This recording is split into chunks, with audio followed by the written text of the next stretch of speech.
Un poco la idea es traerles lo que podemos hacer hoy o lo que hay de la importancia del estudio ecográfico entre la semana 11 y la semana 13.6 del embarazo, o lo que conocemos como screening del primer trimestre. Un poco que la gran pregunta que nos surge es si este screening debe incorporarse de forma rutinaria dentro de los lineamientos del cuidado prenatal. Esta creo que es la gran pregunta que vamos a tratar de responderla a lo largo de la presentación y llegar a una conclusión. Un poco que los conceptos actuales nos están expresando que la evaluación ecográfica del primer trimestre constituye una de las prácticas fundamentales con las cuales hoy contamos en la práctica clínica y que es fundamental para la paciente obstétrica. El por qué es fundamental es porque permitiría en una etapa muy precoz del embarazo catalogar a esta paciente como de un grupo de bajo o de alto riesgo, y como sabemos la morbimortalidad perinatal, sea en un grupo de alto o de bajo riesgo del embarazo, cambia en porcentajes muy importantes. Un poco en esto se basa el concepto de pirámide invertida que introduce Kipro Nicolaides de la Fetal Medicine Foundation, el cual busca que se cambie un poco el seguimiento de nuestras pacientes embarazadas y que tratemos en primer trimestre de hacer esta división en alto riesgo o en bajo riesgo, de tal manera no solamente de poder detectar esas pacientes y darle el seguimiento adecuado, sino también de poder actuar preventivamente, cambiando un poco la historia natural de las principales enfermedades que causan esta mortalidad perinatal. Hoy, lamentablemente, en nuestro medio, las causas de muerte materna siguen siendo, no han cambiado mucho, el índice sigue siendo elevado, sigue habiendo una gran preponderancia de preeclampsia, de infecciones, lo mismo que la mortalidad perinatal, que se mantiene bastante estable o en aumento a pesar de los esfuerzos que tratan de hacerse para disminuirla. Todos lo que queremos es llegar a esto, o sea, el objetivo común es una madre y un niño sanos, para que todos, tanto los padres como los médicos que atendemos, lleguemos a un final adecuado.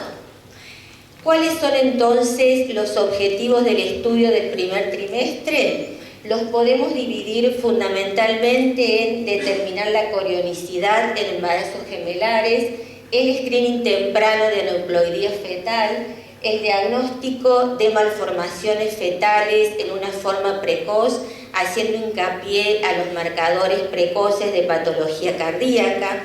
el screening precoz de preeclampsia, de parto pretérmino, y un grupo miscelánico en donde está screening precoz de diabetes gestacional, por lo tanto macrosomía fetal, y de pequeños para la edad gestacional. Vamos a tratar en forma somera de analizar cada uno de estos objetivos para llegar a una conclusión.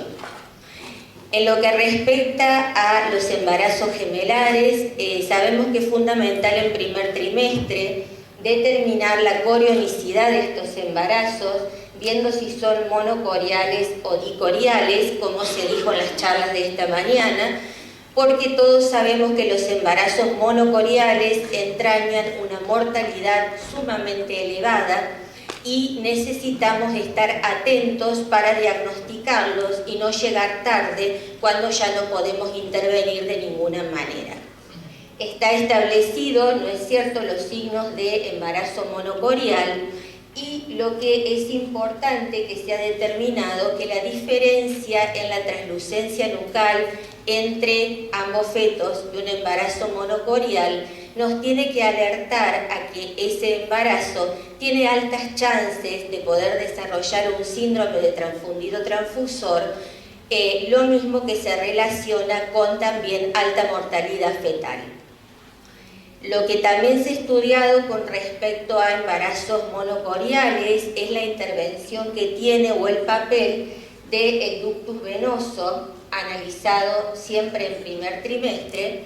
lo cual al estar alterado, como vemos aquí en este esquema, nos está diciendo o nos está adelantando que tenemos que estar más atentos a ese embarazo y sugerir nosotros que esa paciente sea evaluada en forma precisa de acuerdo a las reglas de seguimiento de los embarazos monocoriales. De esa forma podemos detectarlo y podremos actuar en consecuencia. En lo que respecta al screening temprano de aneuploidías fetales, eso es un poco lo por todos más conocidos. Sabemos que se asocian con un 23% de los defectos al nacimiento y que a través de un screening que involucra o que incorpora el gran marcador que es la translucencia nucal, la ausencia o presencia de huesos nasales, el ductus venoso y el patrón de regurgitación tricuspidia, en combinación con los antecedentes maternos y en combinación con los factores humorales, fundamentalmente la porción libre de beta y la proteína plasmática asociada al embarazo, nos van a dar un riesgo, o mejor dicho, un cálculo de riesgo individual de esa paciente. Toda paciente, sabemos, tiene un riesgo de base dado exclusivamente por edad, pero a través de este estudio le vamos a dar un riesgo individual para esa paciente.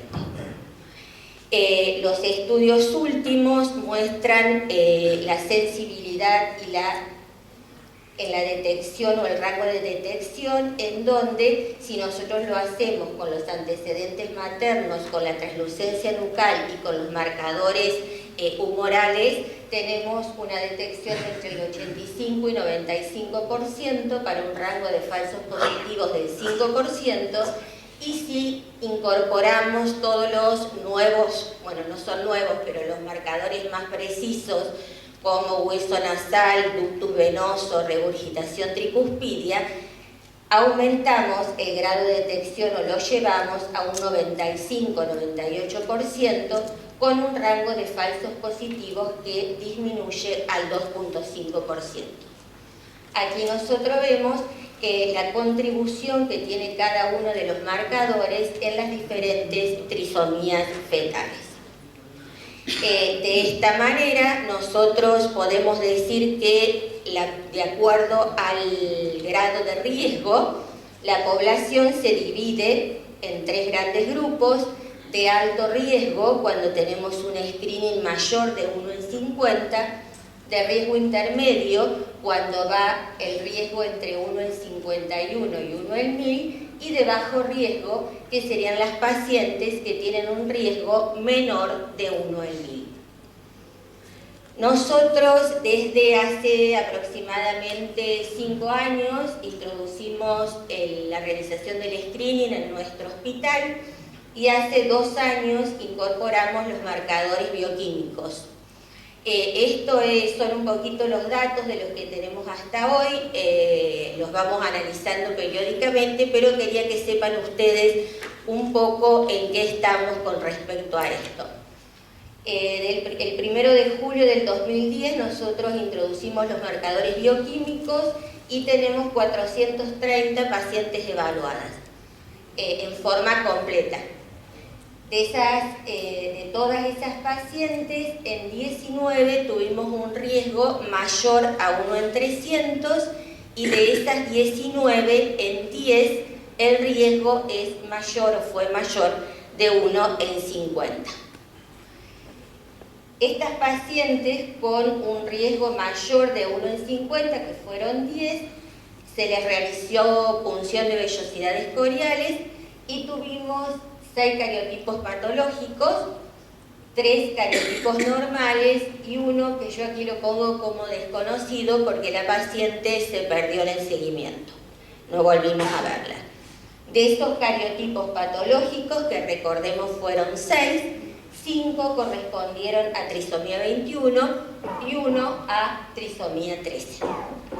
Estos son los resultados que tenemos nosotros hasta el día de hoy. Pasando un poquito a el tercer objetivo que nos habíamos planteado, que es el diagnóstico de malformaciones fetales. Las malformaciones fetales en primer trimestre las podemos dividir en 3 grandes grupos: las que son sí o sí detectables, vale decir las que se ven claramente en primer trimestre; las que son no detectables, que son aquellas que se expresan más tardíamente, no es que no la vimos, sino que no estaban presentes en primer trimestre; y las que tienen detección parcial, que puede depender un poco de la capacidad de resolución del equipo o también del operador que está viendo la paciente en este momento. Como vemos, nosotros ya en primer trimestre vemos claramente la división de los hemisferios cerebrales, por lo tanto es claramente diagnosticable una anencefalia o una holoprosencefalia, como los quistes abdominales. Se ven muy bien también las extremidades. Acá por la luz no sé si se ve, pero es un higroma septado. Y no nos tenemos que olvidar que también la placenta forma parte de todo esto. Y aquí se ve, durante un screening de primer trimestre, una mola parcial en un embrionada, digamos. Esto se presentó un póster recién en el intervalo. Entonces, las malformaciones fetales sí o sí detectables, tenemos la anencefalia, la holoprosencefalia alobar, el onfalocele, la megavejiga, entre otras, mientras que hay todo un grupo, la lista es mucho más larga, ¿no es cierto?, de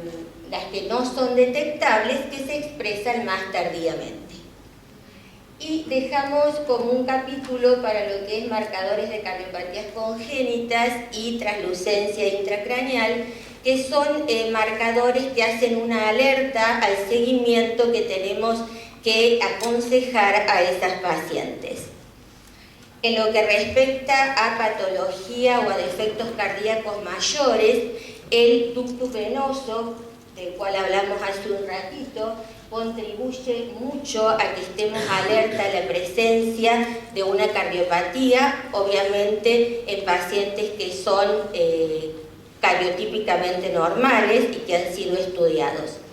Aquí vemos en el trabajo que le mostrabas, en donde la combinación de una translucencia nucal aumentada patológicamente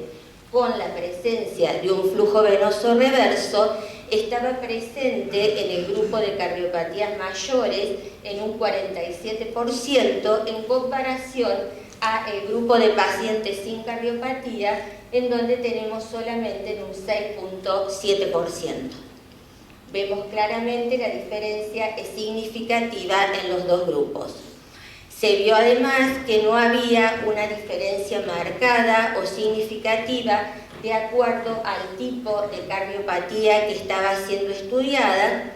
y en esta tabla un poco se resumen la mayor parte de los trabajos que han sido analizados a este momento de los principales grupos,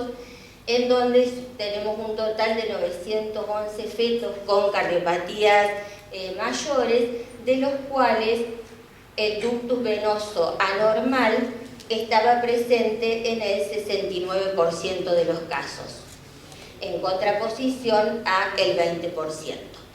Este hallazgo obviamente nos tiene que poner en alerta a esta paciente, someterla a un estudio ecográfico especializado a nivel de segundo trimestre, y hay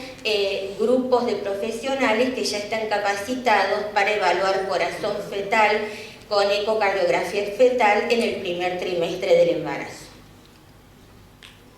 El otro marcador que tenemos que tener en cuenta es la translucencia intracraneal, que se ve también en el corte que se realiza para ver la translucencia nucal. La translucencia intracraneal estaría asociada a su disminución con la presencia de defectos abiertos del tubo neural,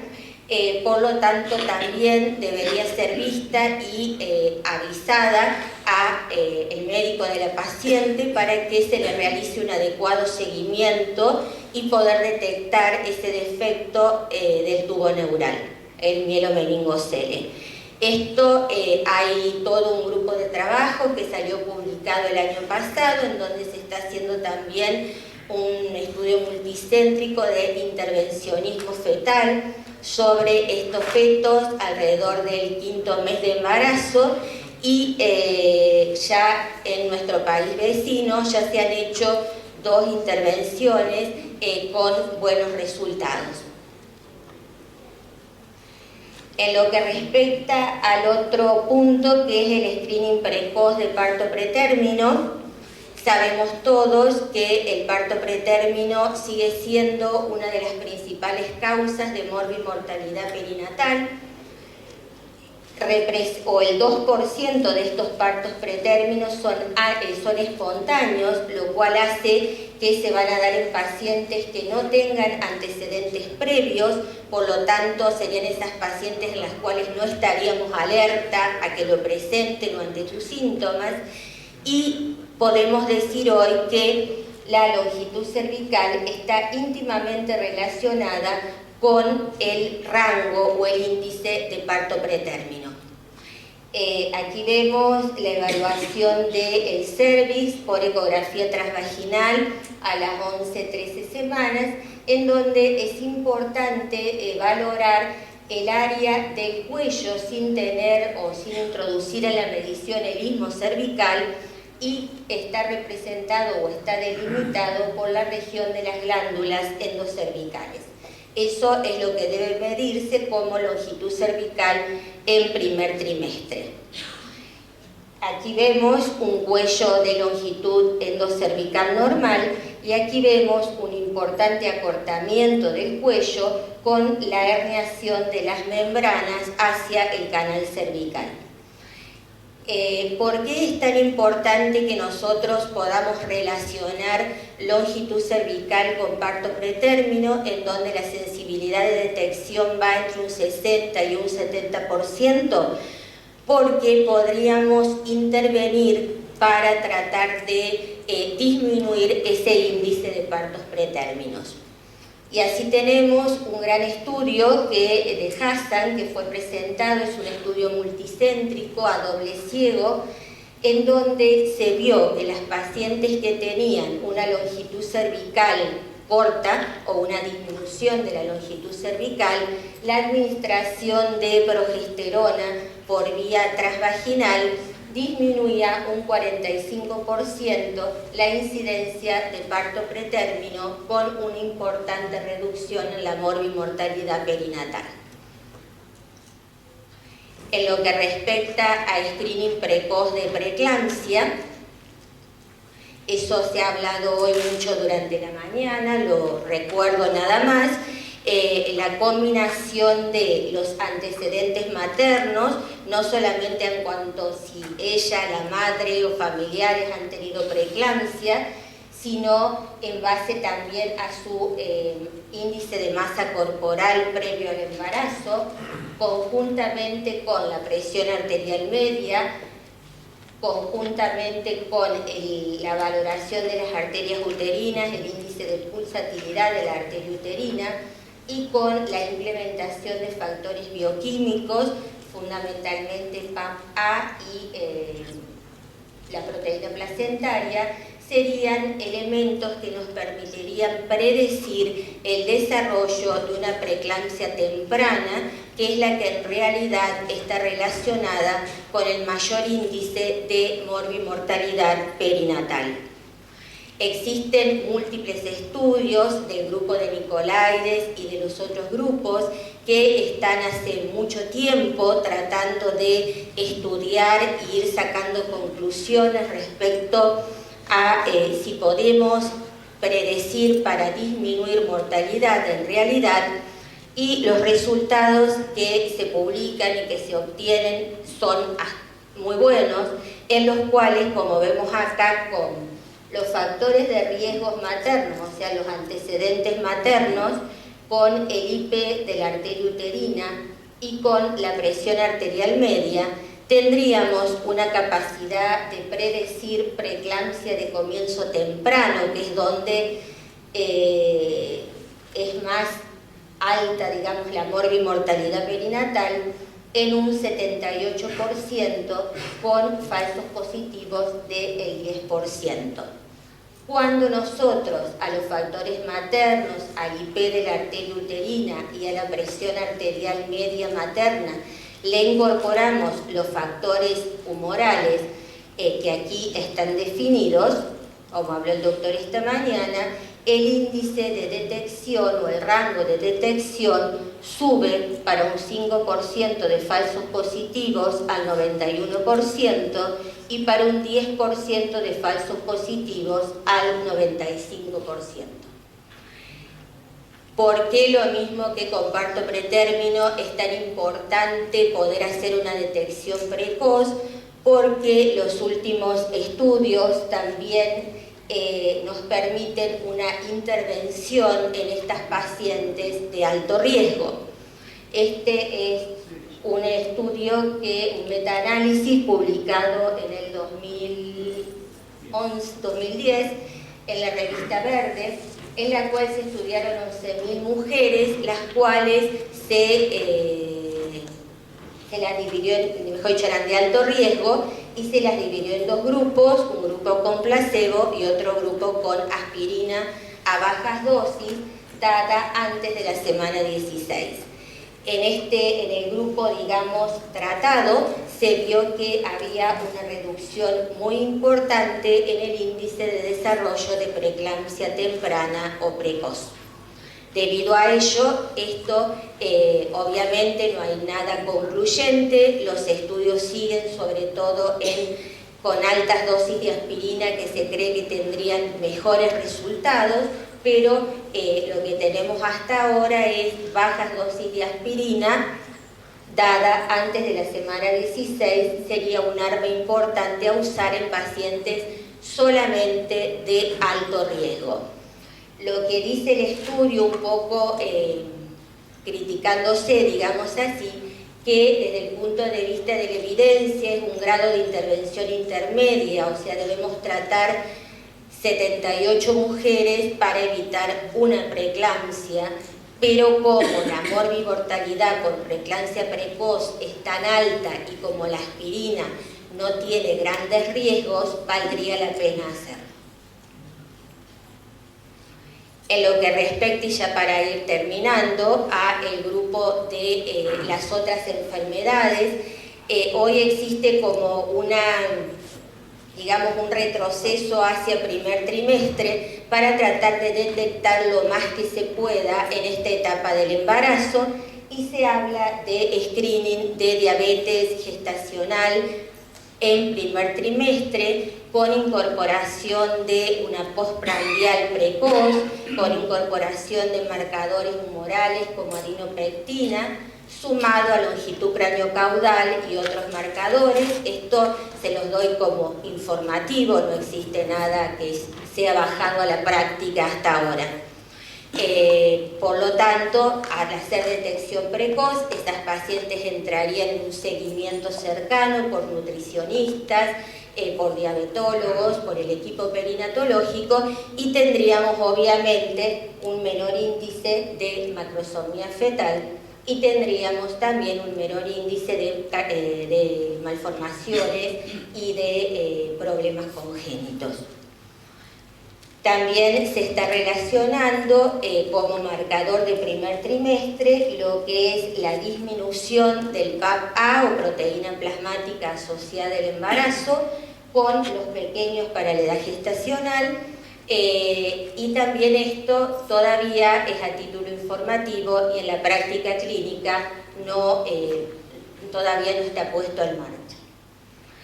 Entonces yo creo que, aunque muy rápidamente en todo lo que hemos visto,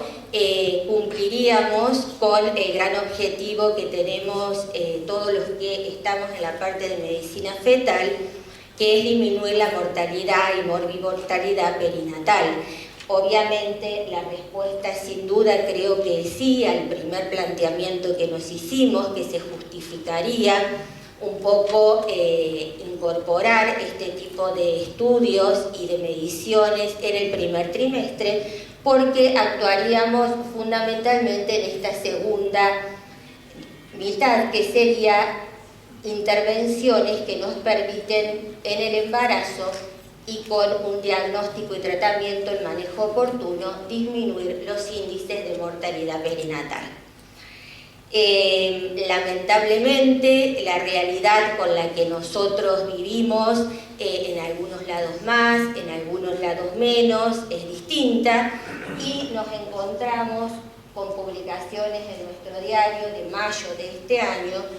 en el cual el 50% de las embarazadas de Córdoba llega al parto sin ningún control prenatal.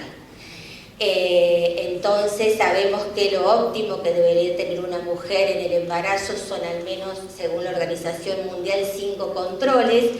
Entonces un poco esta realidad se nos contrapone en la práctica clínica y tenemos que actuar en consecuencia. Un poquito eso era lo que le quería transmitir. Tenemos que actuar mucho para que esto trate de no suceder y tratar, cuando podemos, de aplicar un poco todos los otros conocimientos que están en desarrollo. Nada más.